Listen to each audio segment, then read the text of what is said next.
ఈ కార్యక్రమాన్ని సమర్పిస్తున్న వారు ఎండిహెచ్ గరం మసాలా. ఆరోగ్యం ఇంకా న్యూట్రిషన్ దొరికే బాడీ స్ట్రాంగ్ గా అవుతుంది. కొంచెం తింటే కడుపు నిండా డైజెషన్ బాగా అవుతుంది. ఎండిహెచ్ సోయా టీ అసలైన ప్రోటీన్.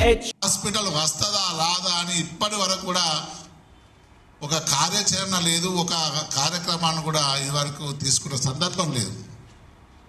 చాలామంది కింది స్థాయి ఉద్యోగులు మా జేఏసీ నాయకులు అడుగుతుండ్రు, ఏ హాస్పిటల్లో ఏ రోగానికి ఏ చికిత్స చేస్తారు? మరి మా డబ్బులు అయితే 3 నెలలు కట్టినాం, మరి హాస్పిటల్లో కూడా పిలిచినాం. మా పాత బకాయిలు ఉన్నాయి, 160 కోట్ల దాకా ప్రభుత్వం ఇచ్చేది ఉంది అన్నప్పుడు మేము కూడా జేఏసీ తరపు నుంచి వెళ్ళి కనీసం 70 కోట్లు వాళ్ళకి ఇస్తే వాళ్ళు హాస్పిటల్ యాజమాన్యం కూడా ఒప్పుకొని ట్రీట్మెంట్ చేస్తున్న సందర్భంలో 20 కోట్లే కొట్టి ఇలా 50 కోట్లు కొట్టకపోవడం వల్ల చాలా హాస్పిటల్ ఇలా ట్రీట్మెంట్ చేసుకోలేకపోతున్నాం. మరి దీనికి ఎవరు బాధ్యులు? ముఖ్యమంత్రి గారే అంత పెద్ద స్థాయి వ్యక్తే మా జేఏసీ నాయకులందరినీ పిలిచి ఇంటికి పిలిచి మాట్లాడి చెప్పినదే కాకపోతే ఇంకా ఎవరు చెప్తే అవుతుందని నేను అడుగుతున్నాను. జూన్ 2 నాడు పిఆర్సీ రిపోర్ట్ ఇవ్వాలి. 3 సంవత్సరాలు దాటిపోతుంది. అసలు ఇదివరకు పిఆర్సీ దాటింది ఎలా మనం మొట్టమొదటిగా ఉన్నాం. 3 సంవత్సరాలు ఎప్పుడు అయిన సందర్భాలు లేవు. ఒక 5% ఐఆర్ ఇచ్చినాం. మరి రిపోర్ట్ చేయడానికి ఇంకెన్ని రోజులు? సీఎం గారు మా జూన్ 2 వరకు తీయండి, మా ఉద్యోగులు మాట్లాడి దాని పిఆర్సీ ఇంప్లిమెంట్ చేస్తామన్న సందర్భాన్ని వాళ్ళ గుర్తు చేస్తున్నా. మరి ఎన్నిసార్లు ఎన్ని మీటింగ్లు?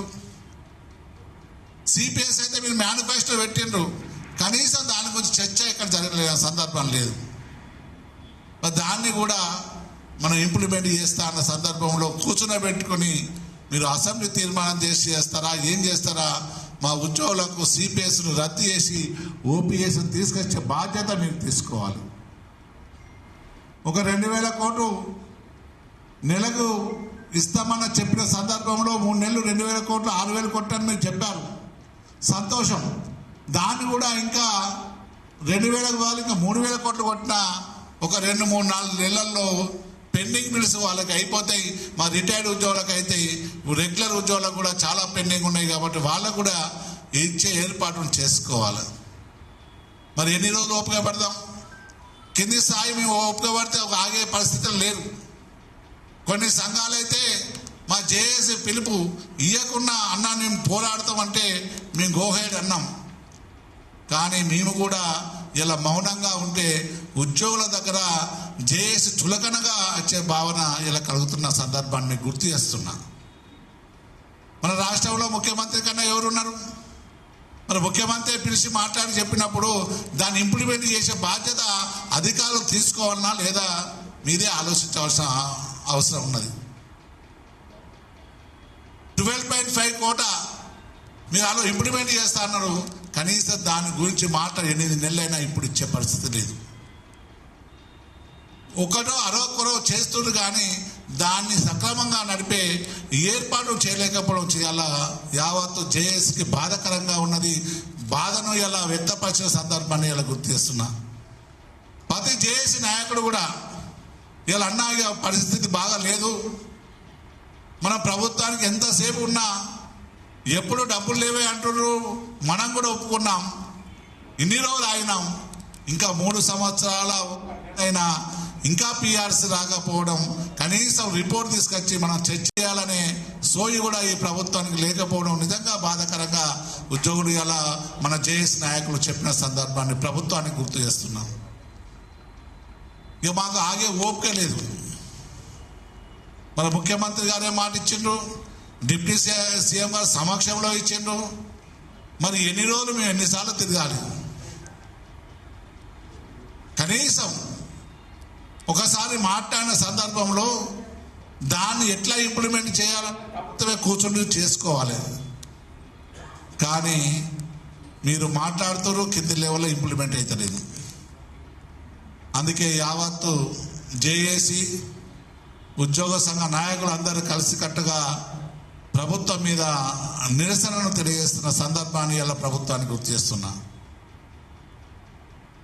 ఆగస్టు 27 రోజుల అన్ని జిల్లాల కేంద్రంలో ఒక లంచవరి డెమాన్స్ట్రేషన్ కాకుండా నిరసన కార్యక్రమాన్ని బ్లాక్ బై చేసి ధర్నా కార్యక్రమాన్ని చేయాలని ఇలా మేము నిర్ణయించుకున్నాం. ఆ ధర్నా తర్వాత మాది ఇంకా బ్లాక్ బ్యాచెస్ పెట్టి రోజు విధులకు హాజరు కావాలని, అలాగే చలో హైదరాబాద్ కార్యక్రమాన్ని సెప్టెంబర్ 10th లోపల యావత్ ఉద్యోగులందరూ కదిలి రావాలని ఇలా పిలిపిస్తున్నాం. దాని వెన్యూ ఎక్కడో నిర్ణయించుకొని చెప్తాం. మరి ప్రభుత్వానికి కూడా మా నిరసన తెలియజేయడానికి ఒక మార్గంగా మేము ఆలోచిస్తున్నాం. మరి ఎన్నిసార్లు ఇలా కార్యక్రమాలు పెట్టినాం, విరమించుకుంటామనే అపోహ మాకు ఉద్యోగ సంఘ నాయకుల ఉద్యోగుల దగ్గర ఉన్నది. కానీ ప్రభుత్వం పిలిచినప్పుడు మన ప్రభుత్వ ఉద్యోగులుగా ప్రభుత్వానికి లోబడే ఉన్నాం కాబట్టి, ఒక ముఖ్యమంత్రి చెప్పింది కాబట్టి, మేము ముఖ్యమంత్రి మాట వినాలి కాబట్టి మేము ఇన్ని రోజులు ఓపిక పట్టాం. కనీసం ముఖ్యమంత్రి చెప్పిన ఈ మన కనీసం 4 మెయిన్ డిమాండ్స్ కూడా ఇవ్వకపోవడం చావత్తు ఉద్యోగులకు కలవరపరుస్తున్న మాట వాస్తవం. మా ఉపాధ్యాయులకు ఏకీకృత సర్వీస్ రూల్స్ చేయాలని డిమాండ్ ఇచ్చాం. మా విద్యాశాఖ సెక్రటరీ గారు వాళ్ళ పిలిచి మాట్లాడాలని సయానా డిప్యూటీ సీఎం గారే మాట్లాడితే, కనీసం డిప్యూటీ సెక్రటరీ మేడం గారు కనీసం ఉద్యోగ సంఘ నాయకులను వాళ్ళను పిలిచి, టీచర్ సంఘ నాయకులు పిలిచి మాట్లాడే పరిస్థితి లేకపోవడం ఇలా బాధాకరంగా ఉంటుంది. అసలు ఏ పరిస్థితిలో ఉన్నాం మనం? ఓపిక పట్టా, ఓపిక కూడా ఒక అద్దు పద్దు ఉంటుంది. 3 సంవత్సరాల 1 నెల దాటుతుంది. ఇంకా ఇంకో 2 సంవత్సరాలతో ఒక్కొక్క పిఆర్సీ వస్తుంది. మరి ఇచ్చే పరిస్థితి లేదు. పిఆర్సీ ఇంప్లిమెంట్ చేసి 6 DLతో సహా కలిపి ఇవ్వవలసిన బాధ్యత ఇలా ప్రభుత్వం తీసుకోవాలి. లేకపోతే చలో హైదరాబాద్ సెప్టెంబర్ 10th యావత్ ఉద్యోగ లోకం కదలి వచ్చి మా నిరసనను ప్రభుత్వం పైన తెలియజేస్తున్నాం. ఇంకా చాలా డిమాండ్ ఉన్నాయి. జేఏసీలో సెప్టెంబర్ 1 ఆ రోజు ఎన్డీఏ ప్రభుత్వం, యూపీఏ ఇద్దరు కలిసి పిఎఫ్ఆర్ బిల్లు తీసుకొచ్చి సెప్టెంబర్ 1 రోజు ఈ సిపిఎస్ పెనుభూతాన్ని తీసుకొచ్చిన సందర్భంలో దాన్ని అప్పుడే మేము అందరం ఉద్యోగ సంఘాలుగా ఖండించాం. కానీ అప్పుడు సిపిఎస్ ఉద్యోగులు లేరు. ఇప్పుడు సెప్టెంబర్ 1 రోజు యావత్ జిల్లాల్లో నిరసన దినంగా పాటించుకుంటూ ఆ రోజు కార్యక్రమాన్ని అన్ని జేఏసీ తరఫున అన్ని జిల్లా హెడ్ క్వార్టర్లో చేయాలని నిర్ణయించుకున్నాం. మరి ప్రభుత్వానికి తెలియజేస్తున్నాం, మీరు ఇస్తానే మేము అడుగుతున్నాం. మీరు ఆ రోజు ఏమైతే చెప్పారో దాన్నే అడుగుతున్నాం. కానీ మీరు చెవిటోని ముంగట శంఖముదినట్టు కనీసం మీరు చెప్తూనే ఉన్నారు, చేస్తామంటారు. కనీసం దాని కార్యరూపణ చేసే సందర్భాన్ని ఇలా గుర్తు చేస్తున్నాం. ఇంకా దాదాపు 8,000 కోట్లు ఉన్నాయి. 2,000 కోట్లు 2,000 కోట్లు ఇంకో 4 నెలలు వేస్తే దాదాపు మా పెండింగ్ బకాయిలు జీరోకి వచ్చే పరిస్థితి ఉంది. ఇలా రెగ్యులర్ ఉద్యోగులకు కూడా చాలా ఇలా ఏరియర్స్ కూడా చాలా మందికి పెండింగ్ ఉన్నాయి. ఇవాళ రిటైర్డ్ ఉద్యోగులతో పాటు ఉద్యోగులకు కూడా పెండింగ్ బిల్స్ ఇవ్వాల్సిన బాధ్యత ప్రభుత్వం పైన ఉన్నది.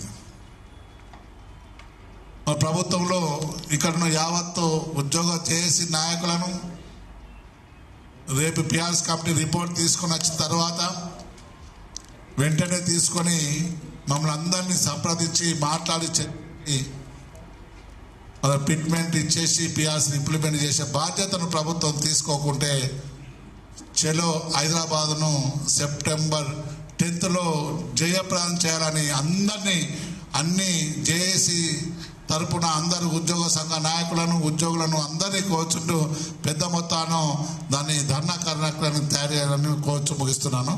జై తెలంగాణ, జై హింద్.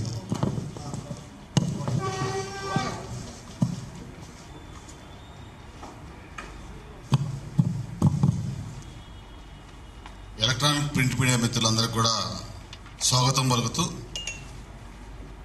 మేము తెలంగాణ యావత్ 13 13,50,000 మంది ఉద్యోగుల తరఫున అందులో ఉన్న 3 లక్షల పెన్షనర్స్ కానీ రెగ్యులర్ ఎంప్లాయీస్ 4 లక్షల తరఫున పలు దఫాలుగా ప్రభుత్వానికి విన్నపం చేశాం.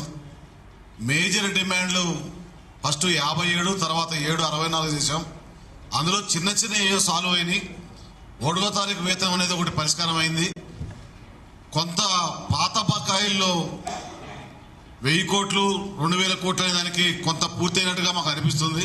కానీ ఏదైతే గౌరవ ముఖ్యమంత్రి వర్యులు, ఉప ముఖ్యమంత్రి వర్యులు, cabinet sub committee, official committee ఇచ్చిన హామీలు ఏవి కూడా ఇంప్లిమెంట్ చేయడానికి జీవోలుగా వచ్చి కూడా ఇంప్లిమెంట్ చేయటంలో ఉన్నతాధికారులు, మేము ఒక్కళ్ళు అనట్లేదు, అటు విద్యాశాఖ కావచ్చు, ఆర్థిక శాఖ కావచ్చు, వైద్య శాఖ కావచ్చు, ఇంక్లూడింగ్ సిఎస్ గారు కూడా ఉద్యోగుల సమస్య, ప్రజా సంక్షేమం, జనరల్ అడ్మిషన్ తో పాటుగా ప్రభుత్వాన్ని నడిపిస్తున్న ఉద్యోగుల సమస్యలపైన ముఖ్యమంత్రి గారు ఇచ్చిన హామీలను కూడా ఇందాక జేఏసీ చైర్మన్ గారు జగదీష్ అని చెప్పినట్టు ఈహెచ్ఎస్ మా అమౌంట్ 300 కోట్లు ఉంటే కూడా ఏ ఒక్క హాస్పిటల్ కూడా ఇంప్లిమెంట్ కాకుండా మేము ఒకటే అడుగుతున్నాం, చేస్తే చేయండి, లేదు అదే మాట ముఖ్యమంత్రి గారికి చెప్పండి.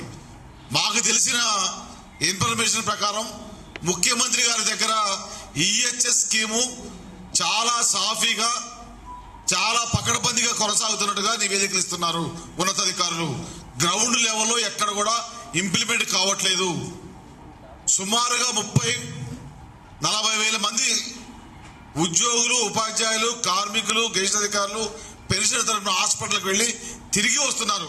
మెడికల్ రీఎంబర్స్మెంటా, ట్రస్ట్ రీఎంబర్స్మెంట్ చేస్తుందా, అసలు హెల్త్ కార్డ్స్ ఉన్నాయా లేవా, మాకు అసలు కేర్ ఆఫ్ అడ్రస్ ఉందా, మాకు సొంత ఆఫీస్ పెట్టే అది గవర్నమెంట్కి ఏమైనా ఆలోచన ఉందా లేదా, సపరేట్ సిబ్బందిని పెడతారా, ఇన్ఛార్జీల మీద నడిపిస్తారా?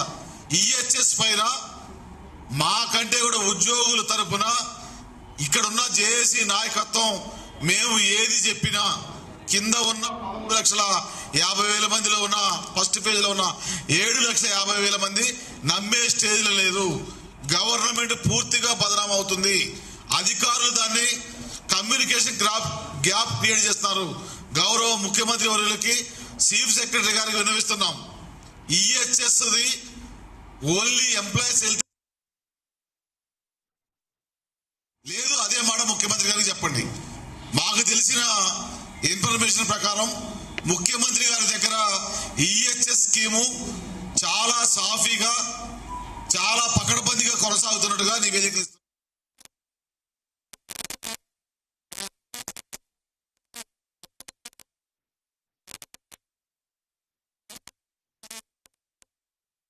కార్మికులు, గెజిట్ అధికారులు పెన్షన్ తరఫున హాస్పిటల్కి వెళ్లి తిరిగి వస్తున్నారు.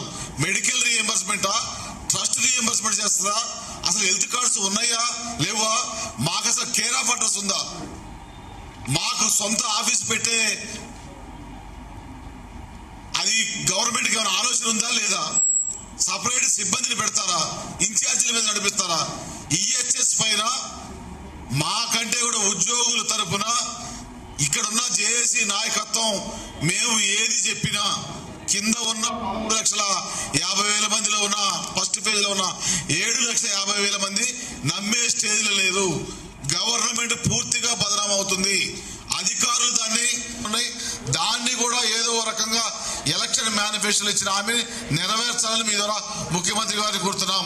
గతంలో పెట్టిన మీటింగ్లు వేరు, ప్రభుత్వం మమ్మల్ని పిలిచింది, మాట్లాడారు, కన్వీన్ చేశారు. కానీ ఈసారి కన్వీన్ చేయడం కాదు, అమలు చేస్తే తప్ప ఈ కార్యాచరణ వెనక్కి తీసుకునే అవకాశం లేదు.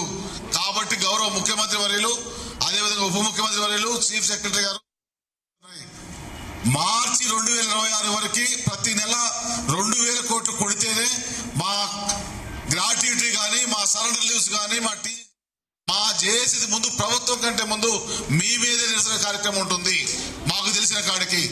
కాబట్టి దయచేసి మీరు ఇచ్చిన జీవోలు ఇంప్లిమెంట్ చేయవలసిందిగా వారిని కోరుకుంటూ, మా కార్యాచరణలో మా డిమాండ్స్ లో చాలా ఉన్నాయి. ఇవన్నీ కూడా మీకు చెప్తున్నాం. సిపిఎస్ రద్దు నుంచి 6 డిఏలు, విద్యాశాఖలో రేషనలైజేషన్ కింద 25 జీవోలు సవరించాలి. అదేవిధంగా ఉపాధ్యాయులకి బదిలీలు పదోన్నతులు 317 బాధితులందరూ కూడా న్యాయం చేయాలి. 190 జీవో ప్రభుత్వం ఇచ్చినప్పటికి కూడా విద్యాశాఖ, పోలీస్ శాఖతో పాటు చాలా శాఖల్లో సెన్సెస్ అని చెప్పి దాంతో పాటుగా వేరే డ్యూటీలు ఉన్నాయని చెప్పి వాటిని కూడా బదిలీలు చేయలేదు. వాటిని ఇమీడియట్ గా ఇంప్లిమెంట్ చేయాల్సిందిగా కోరుతున్నాం. అదేవిధంగా ఈహెచ్ఎస్ ట్రస్టులో కూడా సంఘాల సభ్యత్వం ఆధారంగా ట్రస్టులో సభ్యుల్ని పెంచవలసిందిగా కోరుతున్నాం. తర్వాత విబిజీ రామ్జీ ఉపాధి హామీ పథకం ఉద్యోగులకు పే స్కేల్ అమలు చేయాలి. తర్వాత బీటీఎన్జిఓ హౌసింగ్ సొసైటీకి భూ సమస్యను పరిష్కరించాలి. డిగ్రీ కళాశాల అధ్యాపకులకి యూజీసీ 7వ వేతన సవరణ బకాయిలు విడుదల చేయాలి. ఫైనాన్స్, హెల్త్ మరియు ఎడ్యుకేషన్ ఉన్నతాధికారుల అలసత్వంపై చర్య తీసుకోవాలి. ఈ రకమైన డిమాండ్లు చాలా ఉన్నాయి. ఈ డిమాండ్ల కంటే కూడా ముఖ్యంగా పాలసీ మ్యాటర్గా ఉన్న మా జేఏసీ చైర్మన్ గారు ప్రస్తావించిన 4 డిమాండ్లు పిఆర్సీ, 6 డిఏలు, హెల్త్ కార్డు, దాంతో పాటుగా పెండింగ్ బిల్స్, 317 సిపిఎస్, వీటిపైన సరైన నిర్ణయం త్వరలో తీసుకునే పక్షంలో జేఏసీ తీసుకోబోయే ప్రత్యక్ష కార్యాచరణ ఈసారి చర్చలతో కాదు, అమలు అయితే తప్ప వాటిని విత్డ్రా చేసే అవకాశం ఉండదని మీ ద్వారా ప్రభుత్వాన్ని తెలియజేసుకుంటూ సెలవు తీసుకుంటున్నాం. ఈ కార్యక్రమాన్ని సమర్పించిన వారు ఎండిహెచ్ గరం మసాలా, ఎండిహెచ్ దమాలు, దాల్ తడక మరియు మష్రూమ్ మసాలా. ఎండిహెచ్ తో భోజనం ఎల్లప్పుడూ రుచికరం. ఎండిహెచ్ సదా మీకు కొత్త రుచినివ్వడానికి తయారుగా ఉంటుంది.